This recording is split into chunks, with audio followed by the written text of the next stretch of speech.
This Week in Richmond is made possible in part by Dignity Memorial, caring for our communities with a network of funeral homes and cemeteries in Virginia and throughout North America.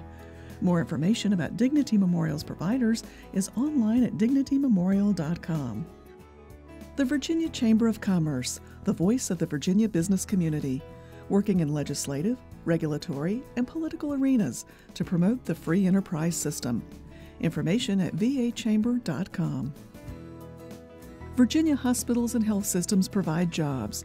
They support our economy and promote public health. Local hospitals are always open to help people with unexpected health needs. Having a stable healthcare network is vital. Virginia hospitals are our lifeline. It's amazing what my students with special needs can accomplish. Their pride is priceless. That's why I teach. Brought to you by the Virginia Education Association, because a good education is good for everybody. Additional support is provided by these sponsors.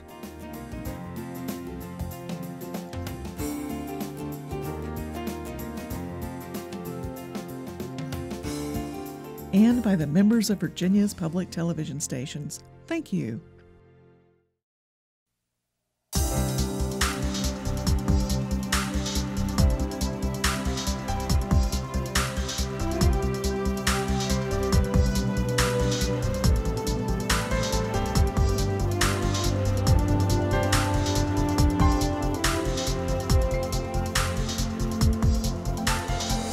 Welcome to This Week in Richmond, and a very special welcome back to Nancy Rodrigues, Secretary of Administration, to give the skinny on something that some people find rather challenging, EVA.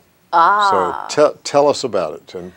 Well, David, I certainly appreciate the opportunity to come back to your show, and I am an avid viewer, by the way. But I really appreciate this opportunity to help Virginians understand, especially business owners, how they can do business with the Commonwealth of Virginia. Now, I have shared with you what I call my bubble map.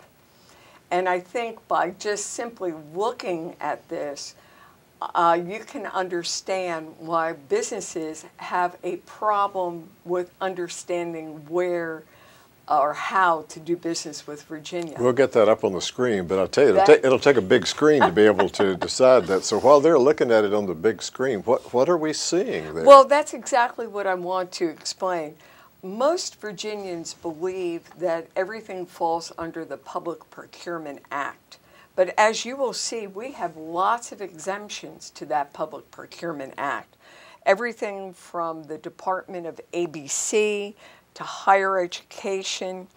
And though the Department of General Services oversees EVA, which is the Public Procurement Act, and most of the solicitations that come from all of these agencies listed on this page, it really does not fall under the control of the Department of General Services.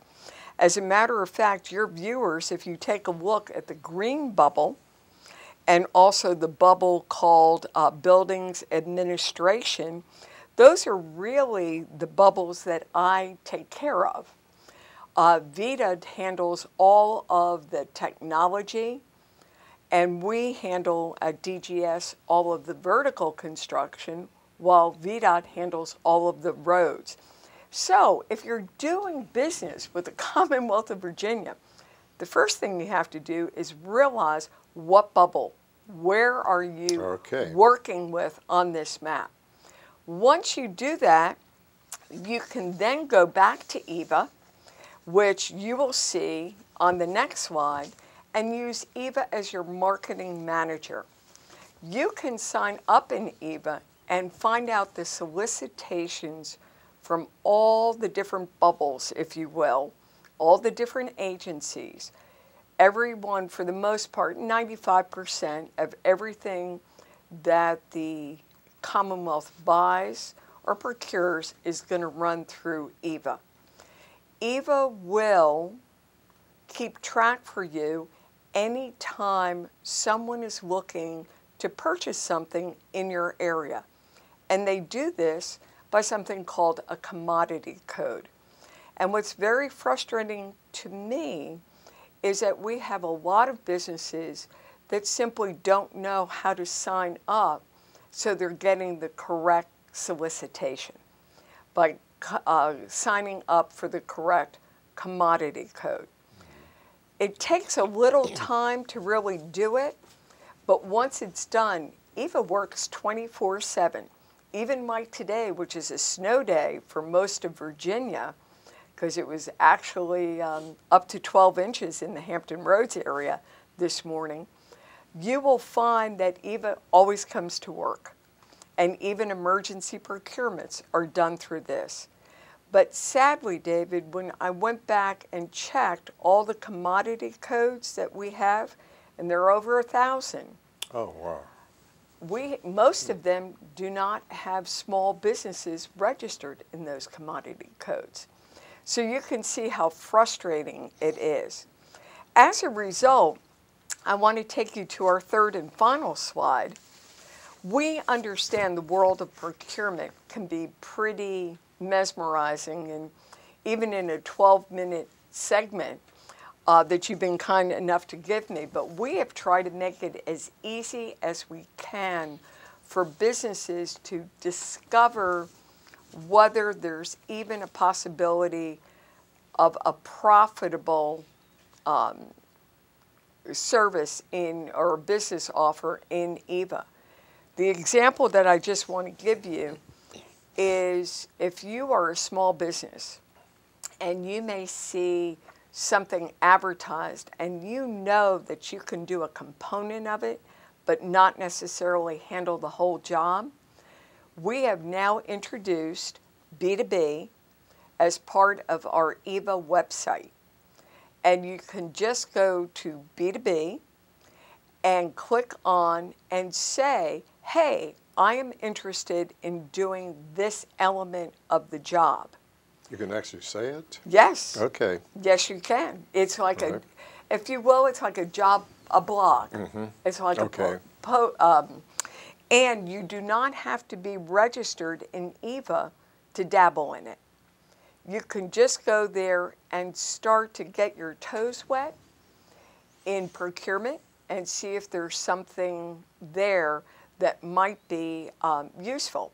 For instance, David, we might be looking for a communications program, and part of that is they'll be looking for an announcer. There you go, David. That's right. You can. I should get on there. You should get on there and double check and make yourself available. What's really great for small businesses, especially those that are certified small, it gives bigger companies an opportunity to find out who you are free of charge. It also gives the state the opportunity to say to large companies, hey, did you think of using this small business? So again, in the world of procurement, when the Commonwealth of Virginia does over $6 billion with a B in procurement every year, it really is worth the time to sit down and take advantage of one of our free classes that we offer around the state, or travel to the EVA website, and you will be able to do videos, YouTube videos, and really learn how to become a member of the EVA family. Okay, someone's going to be watching and wondering, where do I find out about those classes? So do they... All you have to do is go to the EVA website, which will be posted on your screen, and we will be able, they can click on there and just go to courses available outreach, and it lists all the programs that are available statewide. I've been as far west as Tazewell, as far east as the Eastern Shore, Northern Virginia, Martinsville, Roanoke, Norfolk, all over the state with EVA. I've actually traveled over 1,000 miles doing EVA presentations, and that does not include our outreach coordinators. Because what people do not understand, EVA is here to find the best deal for the taxpayer. And we know part of that best deal includes encouraging small businesses, which are the economic engine of Virginia, and building this new Virginia economy. So we really want to be as competitive out there as we can, not only to spur good growth, but to make sure that taxpayers get a really good deal. So I'm thinking that you've probably made presentations at local chambers of commerce or retail merchants or maybe even some trade associations that have small members. Absolutely. I have given it to the Asian Chamber, the Latino chambers, the African American chambers, Norfolk, Roanoke. Where there is a chamber with 2 or more members, yes, we have been there. We have given countless presentations, and we have also partnered with community colleges, especially looking for those young entrepreneurs who can really add something to the Commonwealth. We are clearly open for business, and we really want to get the best deal possible for our taxpayers. Secretary Rodrigues, I had some questions as you started about how do you get help, and you've answered those, and I think you've answered my questions. Actually, I am signed up, but I'm probably, like many others, not utilizing it as much as you could, and there probably are other people, small businesses in particular, that need to see other aspects of it that they could be using better to get more information. David, prior to coming back into public service, I too was a small business owner, small certified business owner that never got any business from the Commonwealth of Virginia. All I can tell you is, boy, did I do it wrong. I have learned a lot in this job. And part of it is we are so transparent. Virginia just won a national award ranking 2nd, but first in transparency where it comes to procurement. And what happens is, David, say you go after that announcer's job and you discover you didn't get it. You can actually go back and find out who got it and how much they are charging for their services. So what I have often found with small business owners is sometimes they price themselves out of the marketplace. And this will give them a real opportunity to see if they can be competitive or not. Secretary Rodrigues, thank you so much for being on This Week in Richmond and sharing this My information. pleasure. And we look forward to having you back and talking about other subjects. But thank you for We talking look about forward to EVA. it. Thank you. Thank you.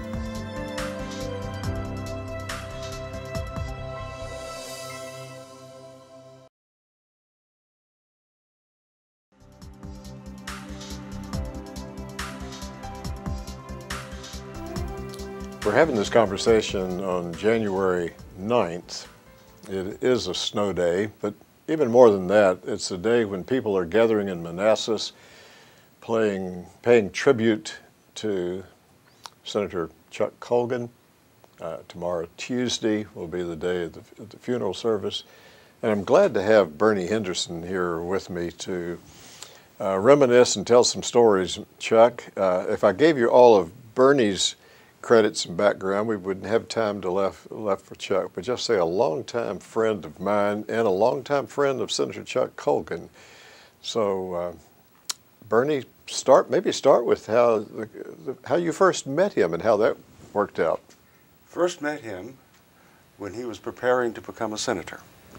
He had defeated an incumbent in the Democratic primary in 1975. And I was friends with the senator he defeated. Yes. And that same senator contacted me, I was in state government at the time, and asked if I would meet with now Senator Colgan to help him learn his way around state government a bit. I thought that was interesting because here is the gentleman who defeated this friend of mine who is calling and preparing the way for him for Chuck Colgan to serve more effectively. I don't know if I helped him or not, but we developed a friendship at that time that lasted throughout his career in the legislature, and as I came and went into state government, He was always there, diligently working for his constituency and for the entire Commonwealth in any number of areas. And so my association just maintained itself through those years. It is unique. Hopefully it happens in other instances that we don't know about it, but it is unique that someone defeated would reach out and try to help the one succeeding him better serve the constituents in that district. No question about it. I think that we need more of that today, and that would benefit all of our Commonwealth if that were the case. When you think about Chuck, and I'll move to that informal name that he liked for us to use. When you think about him and think about some of his qualities and what made him unique, what are some of the ones that come to mind? The thing that comes to mind most is his diligence and his humility. Yes. He was never wrapped up in titles. He became President Pro Tem of the Senate. He was chair and co-chair of the Senate Finance Committee. Titles and positions that have made lots of folks very impressed with themselves. He was never that way. He always preferred to be Chuck, not just in the superficial idea of his name, but in his relationship with others, whether they were the custodian in the General Assembly building or the governor of Virginia. He treated everyone the same, with the same courtesy, the same respect, listening to them, caring about their thoughts, and trying to do what he could to help them, regardless of their station in life. You know, the humility part that you mentioned, I think about the last years among his 40 that he served, when he became co-chair of Senate Finance. And best as I understand the story, maybe without his knowing it, or maybe he was informed, but he was moved from the 6th floor, the floor where the leadership is, down to the 4th floor. It didn't seem to bother him at all. And I think there could be some that would just find that devastating. Hopefully more of them were like Chuck and who could just roll with it, but it didn't seem to bother him at all, which floor his office was on. I think you're exactly right. He was not about those things. Chuck knew himself, and people knew him for himself, and he could be just as effective whether he was in the broom closet in the basement or whether he was in the chambers of ultimate power on the 6th floor. It didn't bother him. He was still the same person, and always remained that way. You know, for someone who had a rather humble beginning, he certainly became a very successful business person. I know you've had some thoughts on that, about how about his time in military service. Certainly we want to mention that he, among the state legislators, is the last from the greatest generation. Yes, he was the last World War II veteran to serve in the General Assembly. He got his start from a very modest farm. He was an orphan. He was orphaned at a very young age and raised by his grandparents on a farm. And right out of high school, went into the Army Air Corps in World War II and was trained to be a mechanic for aircraft. And parlayed that out of hard work. He then, after military, he became a pilot and developed his own airline, his own business, and became quite successful before selling it for many millions of dollars. He was not self-taught. I don't think he would agree with the self-taught aspect of life. Right. He was taught by people he knew and respected, and he was taught by his own independent study. He did not have an academic degree, didn't need one, because he relied on his own instincts, and he relied on retaining the education that he received from folks he worked with. And that's why he became such an expert in the legislature on finance, on the state budget, on education, on transportation, and a number of other areas that impacted all of us and will impact us for decades. You know, later, in some of his later elections, he was challenged by someone younger than he was, and while he didn't use the Ronald Reagan line about not holding someone's youth against them, or however Reagan expressed it, tell us about some of what Chuck did at that time. Well, one of the things I remember is his jogging up the steps of the state capitol. Yes. To show that he was still in very good shape, and he was. As far as stature, he was a small individual, but he was very much in shape. I don't know how much he worked out, but he was vigorous, much more so than folks that are perhaps even half his age in his last years in the Assembly. I don't recall him ever being away because of illness, and he loved serving the Commonwealth. We have a picture that we're going to show our viewers that we actually, when we had a story about him about 5 years ago in Capital Connections magazine, that we included that picture of his Rocky imitation that he used too, and fighting for the people of his district. He certainly did fight for the people of his district. The thing that I enjoyed about that picture, however, is that those gloves that he was wearing should have been velvet gloves because he was an effective fighter for his people. But he did so in a way that generated respect for him by his colleagues and by interest groups, and do not recall him ever having a bad thing to say about anyone. He stuck with issues, and he tried to work through problems and to reach solutions. And the portrayal of that picture as being an aggressor was just maybe a little bit of poetic license. That's a good point. But the glove should have been velvet. Yes. While he was not one who, in his lifetime, had the higher ed opportunity, he certainly loved higher education and George Mason University in particular.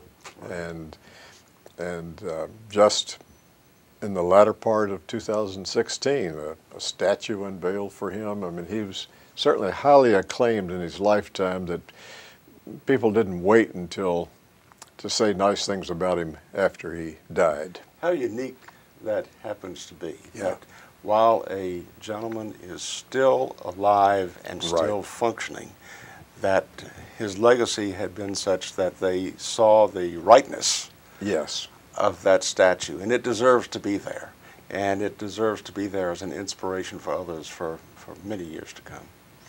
He certainly was one who loved his family, and I got acquainted with another side of Chuck when his grandson Timmy and my grandson Bailey roomed together as Senate pages about 5 or 6 years ago, and he was just so proud of Timmy being a page. Yes. Probably as proud, if not prouder of that, than the pride of being a member of the Senate himself. Right, right. You know, there's all kinds of organizations and trade associations and people back in his district that could talk about legislation that he helped them with. And when they would do that, they might not realize that there were many others that he treated all the same. Yes. He wasn't just in any way a single issue person. Not at all. He was interested in the overall welfare of the Commonwealth and the folks of his district, which changed a tremendous amount from the time he was first elected. It was, at that time, pretty much a rural, quiet little place. And of course, by the time he served his last term, it was almost the hub of the growth of the Washington metropolitan area. And he was as popular with the newcomers as he was with those who had been there all of their lives.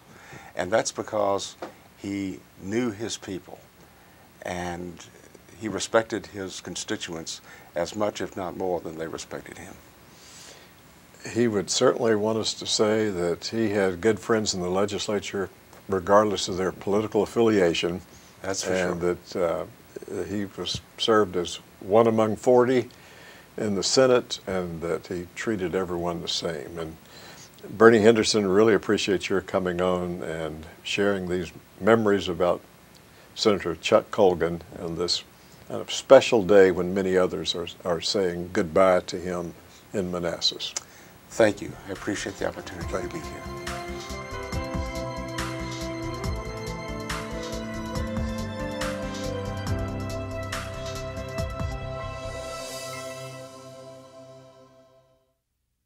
This Week in Richmond is made possible in part by Dignity Memorial, caring for our communities with a network of funeral homes and cemeteries in Virginia and throughout North America. More information about Dignity Memorial's providers is online at dignitymemorial.com. The Virginia Chamber of Commerce, the voice of the Virginia business community. For jobs, the economy, and public health, Virginia Hospitals, our lifeline. The Virginia Education Association, because a good education is good for everybody. Additional support is provided by these sponsors.